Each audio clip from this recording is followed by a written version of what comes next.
আসসালামু আলাইকুম। সকালের শুভেচ্ছা। দুপুর গড়িয়ে গেল, এখনও সকাল শুরু হয়ে গেল। ছোট্ট একটা ব্লগ নিয়ে হাজির হলাম। পেঁয়াজ, কাঁচামরিচ, চিলি ফ্লেক্স দিয়ে ডিম পোস্ট করে নিলাম, ডিমটা ভেজে নিলাম, তারপর রুটি নাস্তা দিব ছোটো মেয়েকে। একে একে করে সব কাজ গুছিয়ে নিব। এটা হলো দেওয়া, বোনের শ্বশুরবাড়ি থেকে এনেছিল, সবগুলো প্যাকে গিয়েছে একসাথে। ভালোভাবে ধুয়ে পরিষ্কার করে ভেঙে নিলাম। এত সুন্দর কালারগুলো, দেখতে এত সুন্দর যে বলার বাইরে। সবাই আমরা তার সাথে পরিচয়। খেতে কিন্তু অনেক মজা। এখন এগুলোকে ভর্তা বানাবো, তাই সব কিছুকে ভেঙে নিলাম। ভেঙে ভালোভাবে পরিষ্কার করে নিব। উপরে চামড়াটা ফেলে দিব, ভেতর থেকে আস্তে আস্তে বসে সবগুলো পরিষ্কার করব। আজকে অনেক কাজ, এখনও চা খাওয়া হয় নাই। চাটাও বসিয়ে নিয়েছি, বলো করতেছে চা।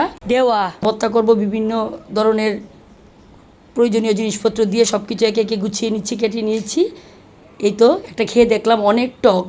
অন্যদিকে চা বলক উঠে গেছে।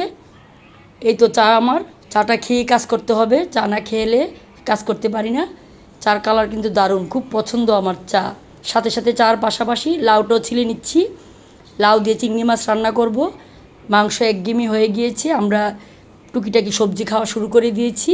লাউটা নিয়ে আসছে, চিংড়ি মাছ দিয়ে রান্না করব। হয়তো মজাই হবে, লাউটা নরমই দেখা যাচ্ছে। দেখি কি হয় রান্নার পরে। আজকে অনেক টুকিটাকি পরিষ্কারের কাজ করব। এই তো চা নিয়ে এখন চাটা খেয়ে নিব, তারপর অন্য কাজ। এই তো প্রিয় জায়গায় চলে আসলাম। খুব সুন্দর বাতাস আসছে, প্রচণ্ড রোদ, তারপরও হালকা বাতাস, গাছগুলো দুলছে। সাথে আমার প্রিয় এক কাপ চা। এই জায়গাটা আমার ভীষণ পছন্দ। চাটা খেয়েই আবার ভর্তা বানানো শুরু করব।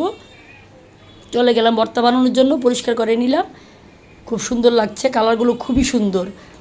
এখন ধাপে ধাপে জিনিসপত্র দিব। বিট লবণ দিলাম, বিট লবণ দিয়ে তারপর এখানে চিনি ব্যবহার করতে হবে, কারণ খুব টক। এখন দিয়ে দিলাম একটু চিলি ফ্লেক্স, ঝালটা যার যার পছন্দ অনুযায়ী। ধনেপাতা কুচি, কাঁচামরিচ কুচি দিয়ে দিলাম, কাঁচামরিচটা গাছের ছিল। সবগুলো দিয়ে পাশাপাশি 1 চামচ চিনি দিলাম। চিনিটা না দিলেও হয়, কিন্তু টকটার পরিমাণটা বেশি। এখন ভালোভাবে মিশিয়ে 5 জনে মিলে খাবো, এই জন্য 5 ভাগ করে নিব, কারণ একসাথে খেতে গেলে একটু ঝামেলা হয়। এই তো ভালোভাবে নেড়ে চেড়ে মিশিয়ে ভর্তাটা খেয়ে তারপর রান্না করব। রান্নার আগে কিছু পরিষ্কারের কাজ করব। কি কি করব সবই এই ভিডিওতে থাকছে। আপনারা সবাই পাশে থেকে ভিডিওটা দেখবেন। আমরা সবাই সবার পাশে থাকব। খুবই মজার ভর্তা হয়ে গেল। 5 ভাগ করে নিলাম। এখন একসাথে বসে সবাই খাবো, কিছু গল্প করব। এই তো কাজ, আজকে কাজ খালি শুধু দেওয়ালের পেন্টিং, জিনিসপত্র টুকটাক খালি নামিয়ে নামিয়ে পরিষ্কার করা। এখানে অনেক সময়ের ব্যাপার। রুমে রুমে গিয়ে সব কিছু পরিষ্কার করতে হবে।